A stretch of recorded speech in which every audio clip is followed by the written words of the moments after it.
आमचं जनस्वराज पक्षामध्ये जी ताकद आहे किंवा जनस्वराज पक्षाचे जे पूर्वीचे उमेदवार निवडून आले त्या पक्षाकडे लोकांची मागणी आहे त्या प्रचंड ताकदीनं लोक निवडून येतील असं त्यांना आत्मविश्वास आहे. आणि आता परिस्थिती अजून काही पक्की नाही आहे. जसं घडेल ते कशा पद्धतीचं तिकीट मिळतील.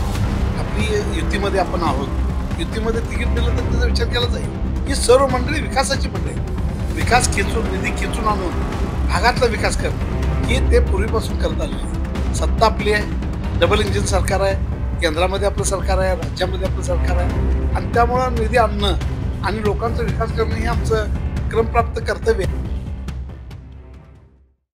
नमस्कार, मी न्यूज 24 प्रतिनिधी विनोद शिंगे. आज आपण आलोय हातकणंगले इथं, जिथं हातकणंगले विधानसभा मतदारसंघात कमी वेळेत विकास कामांची गंगा मोठ्या प्रमाणात निर्माण करून ज्या अशोकरावजी माने यांनी स्वतःबरोबरच जनस्वराज पक्षाचेही नाव मोठे केले, ते विद्यमान आमदार अशोकरावजी माने बापू आज आपल्या समोर आहेत.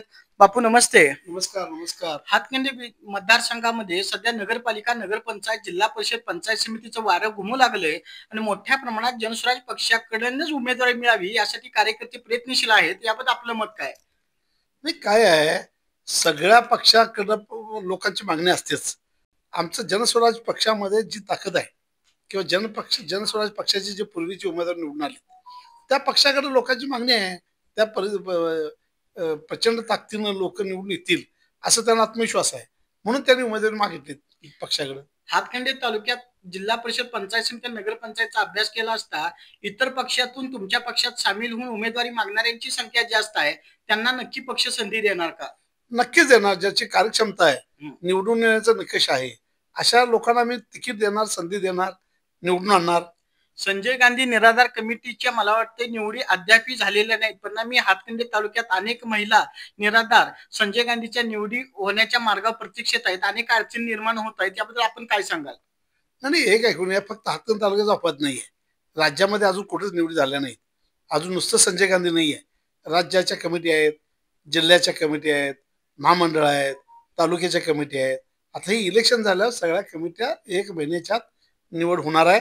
तात्काळ जी कारवाई चालू होणार आहे. फक्त इलेक्शनच्या साठी थांबलो तर त्याच्याबद्दल कोणतेही दुमत नाही. इलेक्शन झाल्यानंतर तात्काळ महिन्याभरात आपल्या कमिट्या जाहीर होतील.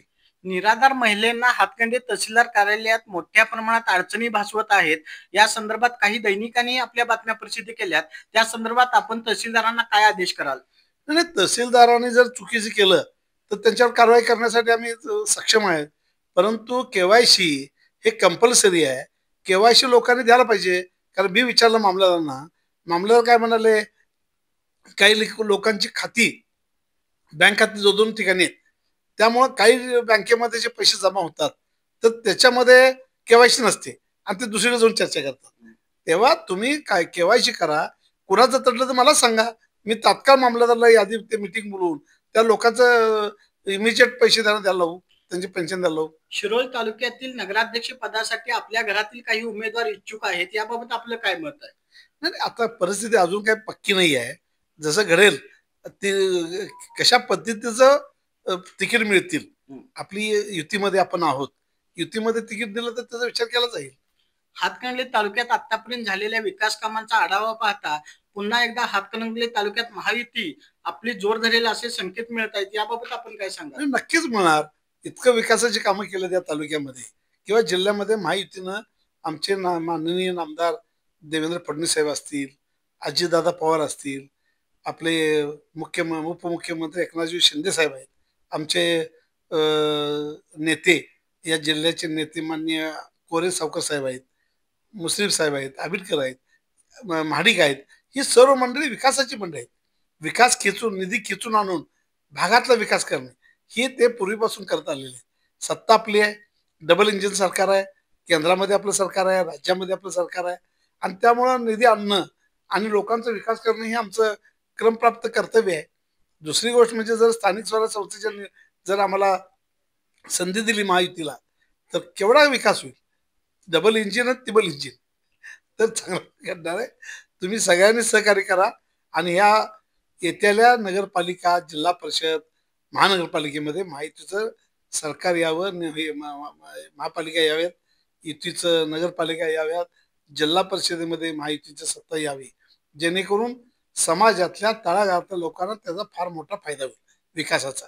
त्यासाठी आमची धडपड आहे. महायुतीच्या सरकारनं कोणतेही काम न करता केवळ प्रलोभन दाखवून मतं मिळवण्याचा प्रयत्न केला, असं महाविकास आघाडीचे काही नेते आपल्या प्रचारात सांगत आहेत. याबद्दल आपलं काय मत आहे?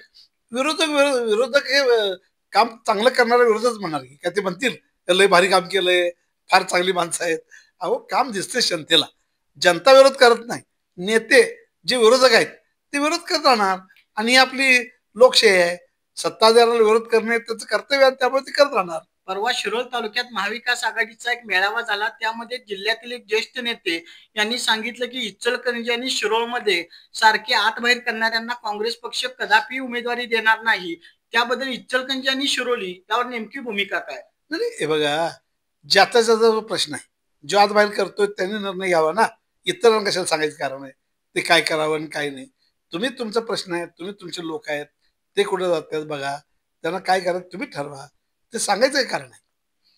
हातकणंगले मतदारसंघातील जनता सुज्ञ असून महायुतीच्या माध्यमातून आपण मोठ्या प्रमाणात विकास कामे केली असून नामदार विनय कोरे यांच्या माध्यमातून आज जनस्वराज शक्ती पक्षाची ताकद वाढत आहे. सर्वसामान्य मतदाराने जनस्वराज पक्षाला पुन्हा एकदा चांगल्या पद्धतीने कौल दिला असून येणाऱ्या काळात नगरपालिका, नगरपंचायत, जिल्हा परिषद व पंचायत समितीच्या माध्यमातून पुन्हा एकदा महायुतीचं सरकार आपण स्थापन करू, अशा आशयाचं मत विद्यमान आमदार अशोकरावजी माने यांनी व्यक्त केलं. त्याबद्दल मी त्यांचा आभार मानतो. न्यूज 24 साठी विनोद शिंगे, हातकणंगले.